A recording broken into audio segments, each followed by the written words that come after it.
club du Havre connaît un début de saison pour le moins compliqué. 3 petits points pour l'instant, c'est assez maigre.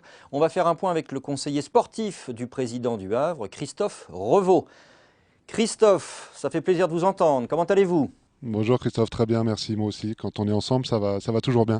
Bah oui, puis vous êtes dans un écrin quand même assez magnifique, ce stade Océane. Mais est-ce qu'il porte pour l'instant pas vraiment... Il porte chance ou pas à votre club pour le moment? Oh, il n'y a pas de souci par rapport à... Écoutez, quand on voit ce qui est fait depuis le début d'année, j'ai envie de dire civil, je pense qu'on a fait plutôt des belles choses en règle générale dans cet outil. Vous qui avez connu le stade de Jules Deschazos, d'avoir un tel outil de travail, ça doit changer la donne, logiquement. Ouais, c'est fantastique et même plus loin que pour parler du terrain purement, j'ai envie de vous dire aujourd'hui, je suis un peu sensibilisé sur le recrutement du club et je peux vous dire que quand on contacte les joueurs et qu'ils arrivent ici, des fois ça fait la différence, ouais, c'est sûr. Vous n'avez pas eu envie de remettre les gants un jour? J'ai eu l'occasion de jouer dans ce stade au moment de nos 140 ans du club la saison dernière contre les anciens du Real de Madrid. Il y avait 25 000 personnes. Je peux vous dire que c'était une grande fierté de pouvoir fouler cette pelouse et d'être dans un tel écrin parce que c'est vraiment un stade magnifique. Alors Christophe, vous parliez de recrutement. Cette semaine, on a enfin pu faire la photo officielle car le mercato est terminé, les effectifs sont figés, a priori.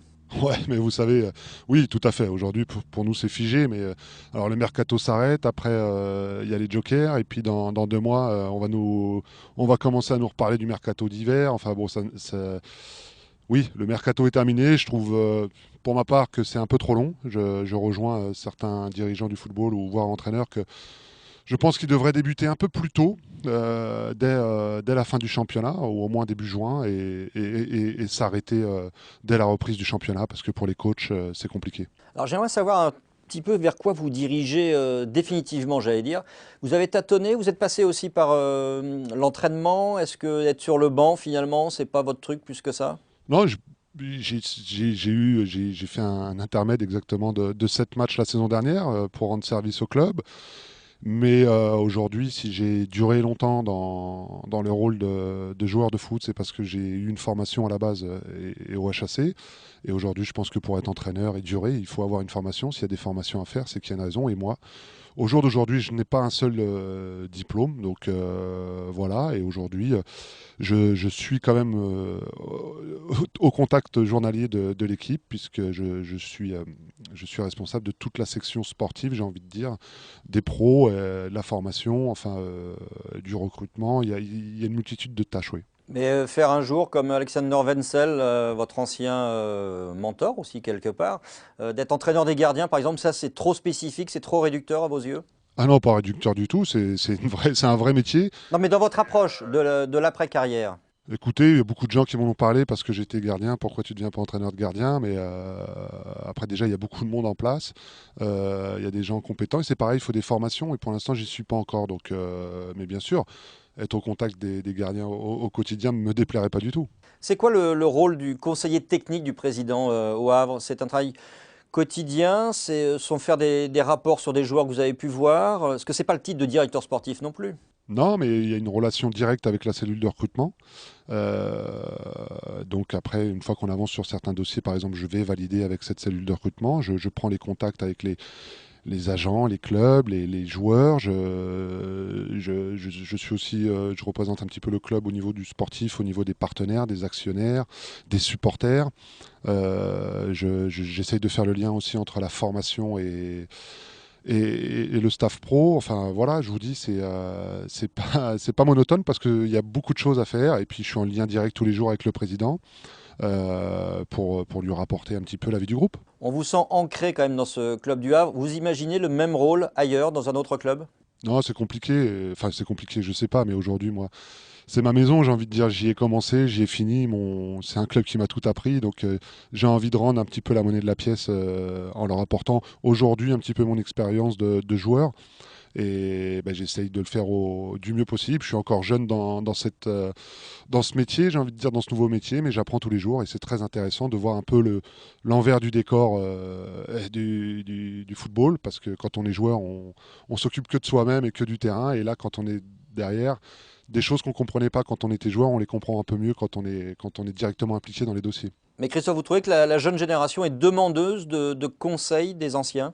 Bah, en tout cas, nous, on a un groupe qui est très à l'écoute. Oui, il y a beaucoup d'échanges. Mon rôle aussi, c'est d'échanger avec eux, notamment dans des périodes un peu moins faciles que prévu, j'ai envie de dire, même si c'est dur de prévoir des choses dans le football.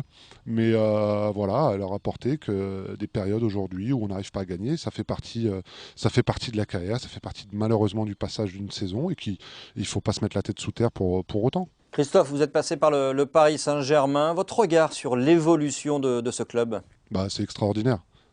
C'est extraordinaire pour Paris, bien sûr, pour le Paris Saint-Germain encore plus, mais pour le football français. Donc voilà, voir autant de stars, j'ai envie de dire, de qualité.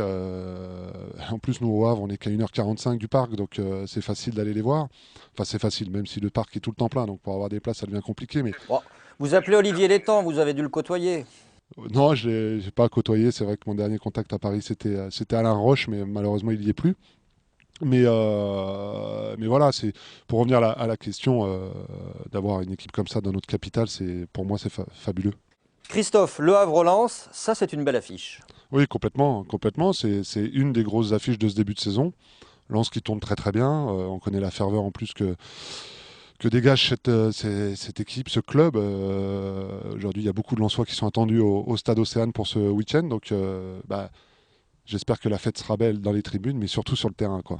Au niveau du jeu, vous sentez il y a de la consistance. Je crois que le match amical disputé face à Guingamp s'est soldé par une défaite. Comment Éric Montberts va réussir à donner plus, peut-être pas d'envie, mais plus de détermination à son groupe pour mieux aborder les rencontres? De l'envie, il y en a, de la détermination, il y en a. Après, on peut parler d'un départ poussif, d'un manque de réussite, tout ça, mais les gars travaillent. Un peu de déchets offensifs. Voilà, par exemple, à Nîmes c'est 70% de possession de balle, c'est 11 tirs en première mi-temps, 2 en deuxième. Là, contre Guingamp, vous discutez avec Jocelyn Gourvenec à la fin du match, voilà, il comprend pas nos difficultés de ce début de saison. C'est ça qui est pénible à expliquer, justement, parce que tout le monde nous dit ah bah, disons, ce que vous faites, c'est bien, c'est bien, c'est bien, mais après, c'est vrai qu'il faut les mettre au fond. Mais il n'y a pas de raison que ça ne revienne pas et il faut persévérer. Et puis le match de Lens, comme on l'avait fait peut-être l'année dernière, j'espère que contre Monaco, à la même époque pratiquement, on avait reçu Monaco, on leur avait infligé leur première défaite. Et ben, ça serait bien de refaire le même style de match contre Lens. Mais il ne faut pas perdre confiance, la qualité elle est là. On l'a prouvé sur la deuxième partie de championnat où on finit troisième. On a aujourd'hui, mis à part quelques départs, et notamment celui de Benjamin Mendy, le même effectif qu'on a renforcé. Donc voilà, c'est vrai que les journées passent, mais il ne faut pas paniquer. On sait qu'on est capable de produire du jeu et de mettre des buts. Donc bah, écoutez, j'espère que ce que je viens de vous dire se produira samedi contre Lens. Ouais, Christophe, vous parliez du départ de Benjamin Mendy. C'est vrai que Le Havre, malheureusement, mais c'est un petit peu la loi du genre, est régulièrement, très régulièrement pillé de ses meilleurs jeunes. Il y aura des inquiétudes au mercato hivernal? Oh, on n'en est pas là. Vous voyez, vous me reparlez déjà du prochain mercato alors que celui-là vient de se terminer. C'est bien ce que je vous disais Me il y a deux dites pas que vous minutes. n'y pensez pas déjà, Christophe. D'avoir des inquiétudes, non, j'en ai pas pour le mercato hivernal. Après, il faut prendre les choses comme elles viennent. Et là, une saison, c'est long. Il peut y avoir des blessures, il peut y avoir plein de choses, malheureusement, qui rentrent en ligne de compte et où on revoit nos positions. C'est aussi la beauté de ce sport et de ce métier, c'est que les choses ne sont jamais figées à l'avance. Donc, voilà, il y a un mercato qui existe, il y en a un autre qui existe l'hiver. On mettra le nez dedans si on a besoin. Mais en tout cas, j'espère que ce ne sera pas pour des départs, quoi. Christophe, dernière question. Vous êtes au contact du président Jean-Pierre Louvel, du coach Éric Montbaerts. Comment sont définis les objectifs actuels du club? Est-ce qu'il faut mettre de côté le classement et on verra plus tard? Ou est-ce qu'il y a quelque chose qui est fixé plus précisément? L'objectif, j'ai envie de vous dire aujourd'hui, là, c'est de gagner, c'est d'avoir rapidement notre première victoire, donc on l'espère tous d'ici samedi, et après engranger le maximum de points, de se mettre à l'abri très rapidement de la relégation ou des inquiétudes, et ensuite viser le plus haut possible. Mais aujourd'hui, ça veut dire quoi d'annoncer on va être dans les 3, on va être dans les 4, on va être dans les 10? Personne ne peut le dire. Si c'est pour faire plaisir aux gens, ça sert à rien de le dire. Il est clair qu'il faut surtout avoir aussi un bon taux de remplissage du stade Océane, parce que c'est un stade qui mérite qu'il y ait du monde et c'est une équipe, comme c'est quand même le club doyen, on va le rappeler, qui mérite qu'il y ait un vrai soutien populaire autour. Mais il y a un soutien. Il y a un soutien. Maintenant, voilà, on a vu que ça se remplissait un petit peu en fin de saison dernière. par rapport justement à nos prestations, à la prestation de l'équipe sur le terrain, où c'était très très intéressant. Donc les gens ont commencé à venir. Là, je suppose qu'ils sont un petit peu déçus de notre départ, un petit peu poussif, mais je vous dis, il n'y a pas de raison que ça ne revienne pas et le stade se remplira. Et je pense que contre Lens, déjà, il y aura beaucoup de monde. Christophe, sur la photo, vous êtes en costume, vous êtes à l'aise en costume ou vous préférez quand même le survêt de temps en temps? Bon, on va dire, on va trouver un entre-deux. Le jean, c'est pas mal, mais non, je m'y habitue aussi au costume. Ça fait partie aussi du métier. Très bien. Merci beaucoup de votre accueil, Christophe Revaux. Et on espère vous retrouver très prochainement sur l'antenne d'Onzeo, mais j'ai pas de doute là-dessus. Pas de souci, ce sera avec plaisir. Et pour tous ceux qui sont dans la région, rendez-vous à ne pas manquer samedi 14 h au Stade Océane pour cette affiche entre Le Havre et le Racing Club de Lens. A plus tard sur Onzeo.